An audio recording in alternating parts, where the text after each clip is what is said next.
RJD के बंद को आरएलएसपी ने भी हिमायत की है। आरएलएसपी के लीडर उपेंद्र कुशवाहा ने लोगों से बंद में शामिल होने की अपील की है। इन्होंने कहा है कि एनआरसी और शहरियत तरमीमी कानून एक ही सिक्के के दो पहलू हैं, जिससे आम आदमी को काफी परेशानी होने वाली है। इसके लिए आरएलएसपी हर महाज पर मुहिम चलाएगी और पार्टी बजाते खुद 26 जनवरी से मुहिम की शुरुआत करेगी।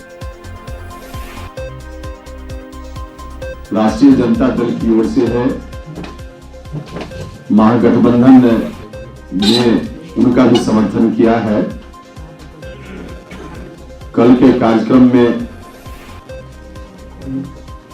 हम लोग भी सड़क पर लोगों से अपील करने के लिए, आग्रह करने के लिए कि बंद में साथ दीजिए, सहयोग दीजिए, कल उतरेंगे।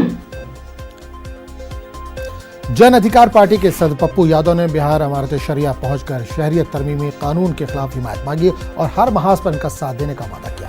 इन्होंने कहा कि सिर्फ एहतजाज ही नहीं बल्कि बेदारी मुहिम भी चलाई जाएगी और लोगों को बताया जाएगा कि शहरियत तरमीमी कानून और एनआरसी किस तरह लोगों को परेशान करने वाला है। इस दौरान पप्पू यादव ने बीजेपी को जड़ से उखाड़ फेंकने का अहद भी किया। इंडस्ट्री चौपट हो गई, जीडीपी हमारी 1 पॉइंट कुछ 2 पॉइंट कुछ हो गया, महंगाई प्रकाष्ठा पे है, पेट्रोल, डीजल, प्याज, आलू, सब कुछ, बेरोजगारी समाप्त हो गई मुल्क की।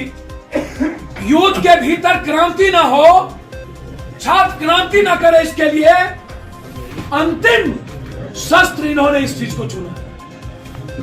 जब देख लिया कि हम मंदिर मस्जिद में कोर्ट ने हमारी लड़ाई खुश कर दी, 370 में कुछ नहीं हुआ, तलाक में कुछ नहीं हुआ, पुलवामा में कुछ नहीं हुआ, सिर्फ ये जीता, अब क्या करोगे?